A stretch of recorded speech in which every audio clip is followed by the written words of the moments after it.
എടാ എടാ, നമ്മുടെ സ്കൂളിനെ പറ്റിയിട്ടുള്ള വാർത്ത പത്രത്തിൽ വന്നിരിക്കുന്നു. നമ്മുടെ സ്കൂളോ? കഴിഞ്ഞ വർഷത്തെയും കാലം നമുക്ക് ഈ വർഷം അതിഗംഭീരമായിട്ട് തന്നെ പ്രവർത്തനങ്ങൾ ചെയ്യണം അല്ലേ? നമ്മുടെ ഫോട്ടോ ഫ്രണ്ട് പേജിൽ വരും. അതെ. അപ്പൊ നമുക്ക് ഈ വർഷം നമ്മൾ എന്തൊക്കെയാണ് നമ്മൾ ചെയ്യുന്നത്?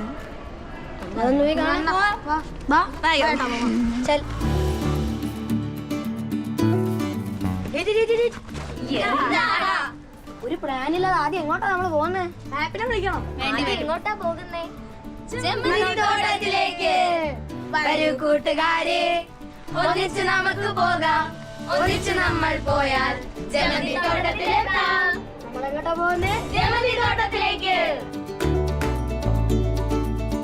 അപ്പൊ അതെ, ഈ കാണുന്നതാണ് ഞങ്ങളുടെ ജമന്തി തോട്ടം. അപ്പൊ കാണാനൊന്നും ആയിട്ടില്ല എങ്കിലും ഓണത്തിന് ഞങ്ങൾക്ക് ഇതിലൊന്ന് കിട്ടുന്ന പൂക്കൾ വെച്ച് വേണം അത്തപ്പൂ ഇടാനായിട്ട്. ഹായ്, ആദ്യം ഞങ്ങളുടെ കോവയ്ക്ക തോട്ടത്തിനെ പറ്റിയിട്ട് പരിചയപ്പെടുത്താം. ഇവിടെ കുറേ പച്ചക്കറി തോട്ടങ്ങളുണ്ട്. ഞങ്ങളുടെ ഉച്ചഭക്ഷണ പരിപാടികളിൽ ഇവിടെ നിന്ന് വിളവെടുക്കുന്ന കോവയ്ക്ക അവർ തോരൻ വെച്ചൊക്കെ തരും. ഇതാണ് ഞങ്ങളുടെ സ്കൂളിലെ സോളാർ പാനൽ.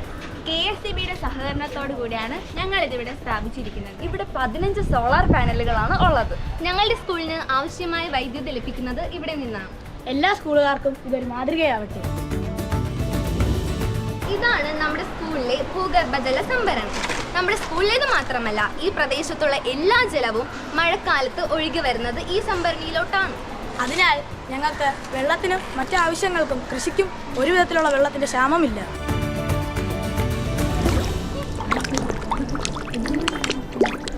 ഇതാണ് ഞങ്ങളുടെ സ്കൂളിലെ മത്സ്യകൃഷി.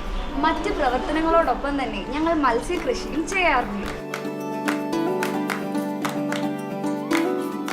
ഇതൊക്കെയാണ് ഞങ്ങളുടെ സ്കൂളിലെ വിശേഷങ്ങൾ. ഇതുകൊണ്ടൊന്നും തീരുന്നില്ല. പുതുപുത്തൻ ആശയങ്ങളുമായി ഞങ്ങൾ വീണ്ടും വരും. എല്ലാ വിദ്യാലയങ്ങളിലെയും കൂട്ടുകാർക്ക് നല്ലൊരു അധ്യയന വർഷം.